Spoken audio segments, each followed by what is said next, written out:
अस्सलाम वालेकुम नाज़रीन, मां आहियां अब्दुल मोहम्मद जुनू। तव्हां ख़बर ॾियूं था काज़ीमत भरिसां ॻोठ जुमो ख़ान लाशारी जे रहवासियुनि अयाज़ लाशारी, ज़ाहिद लाशारी, महरम लाशारी ऐं महमद ख़ान लाशारी प्रेस क्लब काज़ीमत पहुची प्रेस कॉन्फ्रेंस ऐं एहतजाज कंदे चयो त असांजो ॻोठु क़दीमी ॻोठु आहे, पर कुझु साल अॻु में असांजे भरिसां राहू बिरादरीअ जा माण्हू अची वेठा, जिन में आसिफ़, ज़ुल्फ़कार, साबन, सामाणो, इसहाक, कादर ऐं ॿियनि कुझु राहू बिरादरीअ जे माण्हुनि इलाइक़े में ज़ुल्म करे छॾियो आहे ऐं हथियारनि जी हर रोज़ु नुमाइश कनि था, जिन जी दांह असां संदनि सरदारनि समेत हर सियासी समाजी माण्हू खे ॾिनी, पर को बि असरु न थियो। हुननि मां इलाइक़े वासियुनि खे हर वक़्तु जानी माली नुक़सान जो ख़तरो रहे थो।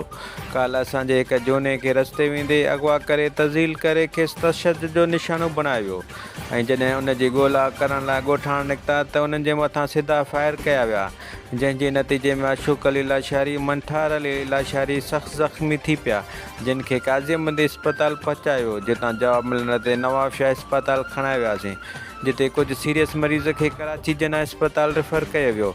उते माशूक लाशारीअ जी हालत नाज़ुक आहे। हुनजो वधीक चवणु हो त असां उमेद था कयूं त SSP शहीद बेनज़ीर आबाद समेत आला अख़्तियार असांखे इंसाफ़ ॾियारींदा। मुलज़िमनि खे गिरफ़्तार करे उन्हनि खे केफ़िरे किरदार ताईं पहुचायो वेंदो। राहू बिरादरी गुंडागर्दी, राहू बिरादरी गुंडागर्दी, राहू बिरादरी दहशतगर्दी। कोट जुम्मो खान लाशारी जो रस्तो, कोट जुम्मे खान लाशारी जो रस्तो, माशूक लाशारी ते हमलो कंदड़ जवाबदारनि खे, माशूक लाशारी ते हमलो कंदड़ जवाबदारनि खे। अच्छी मख चांदी जहिड़ी कप ऐं उन जी भली पैदावार खे हासिल करण में हिकु तमामु वॾी रुकावट आहे।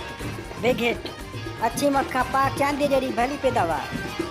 वेगेट लाखा पेस्टिसाइड जूना मोरी ते दस्तियाब आहे। प्रोपराइटर अब्दुल हकीम खसकेली। वधीक तफ़सील लाइ विज़िट कयो असांजो वेब चैनल AMJ न्यूज़ काज़ी अहमद। फेसबुक ऐं यूट्यूब ते ॾिसण लाइ सर्च कयो मोमिन जुनू।